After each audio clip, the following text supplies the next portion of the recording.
Joan, yeah, she's here somewhere, cranking up. You look magnificent, and it says rock and roll lives, and it really does, and that ties in with the musical event, and I appreciate your choice of gourmand. I'll hand over to you, although I'd love to talk to you forever and ever and ever, because you are a beautiful person, and I sincerely do love you. Okay, ladies and gentlemen, I'll hand over now to Jerry.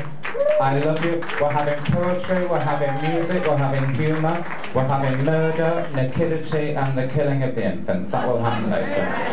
Over and out. See you soon. I love you. Well, it's nice to be back here. I mean, the last time I was here, I was in a gingham gown and a black bob, saying something about the Queen sucking Nazi cock, I seem to remember. Didn't go down too well with some of the gays, which I think is a bit of a shame, because she does. I was brought up in Liverpool, a very hard area of Liverpool called Scotland Road, and I was like a big Queenie kid in the middle of Scotland Road, the hardest area. It was known as the, it was one of the toughest sanctioned areas in the whole of Europe when I was brought up, and I was just this big effeminate thing. And every day I got beaten up. Now it takes a lot of strength to get beaten up every day. It takes a lot of power, and a lot of guile. So this poem is about being an effeminate homosexual, being brought up in the most obnoxious area, and being powerful. It's called The Effeminate. Never underestimate the effeminate child.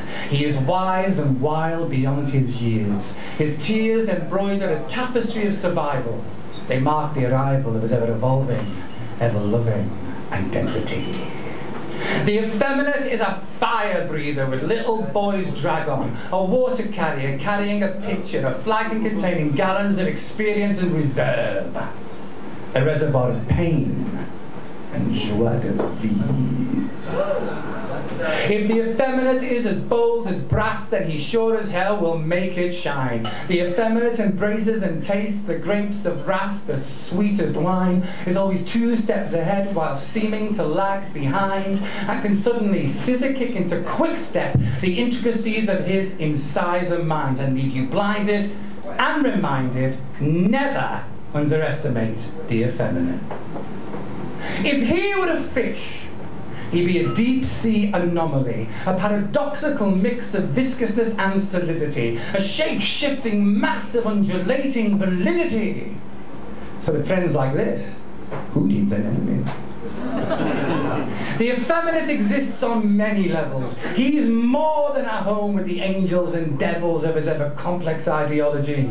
He is genius and idiot spasmodically. The effeminate walks alone. The effeminate in isolation is a pot boiler of creation, but seemingly an irritation to his friends and family. He's a bastard child wandering lonely through a sea of parents, a misfit orbiting the outer sphere. But it's the safest place to wander.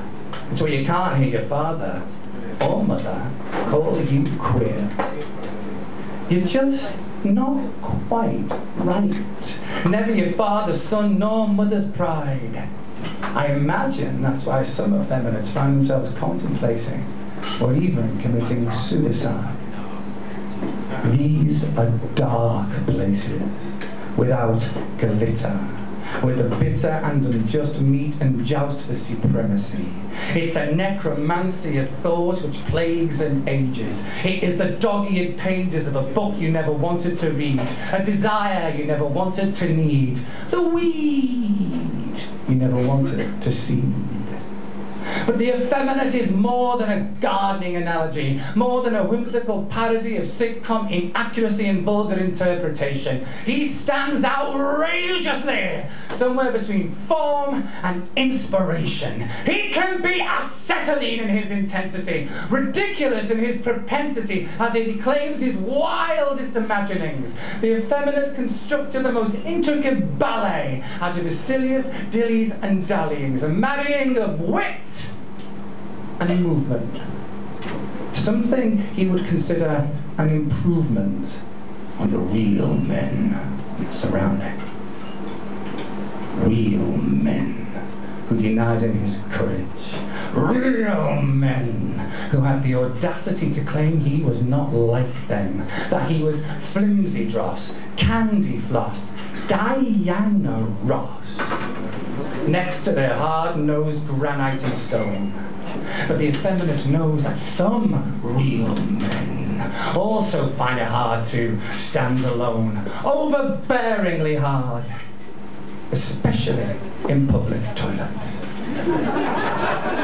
It's where real men have been known to understand, even offer a helping hand, where the hideous complexities of the one's bullying playgrounds are left behind or quite simply overlooked.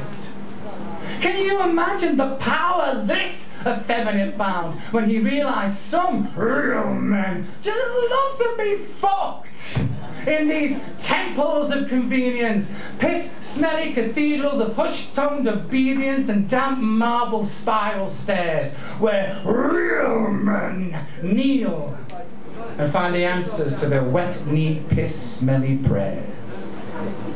The effeminate is a multi-sided coin, dodecahedron in currency, loaded and enriched by the many faceted importunities of man's hypocrisy. He cannot be sussed, stitched up in seconds without fists. He's no need to slaughter. His weapon's the greatest there is, laughter.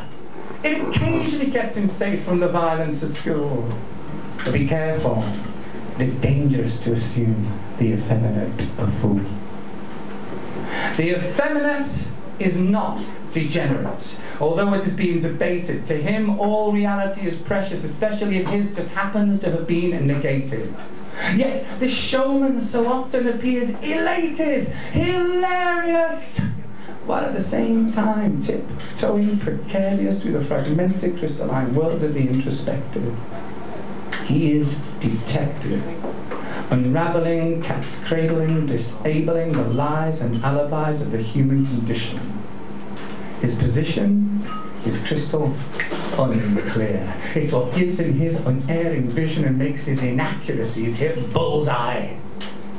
And that's why, when he shines, he illuminates the room and makes your heart beat with more than just a touch of that sophisticated boom boom.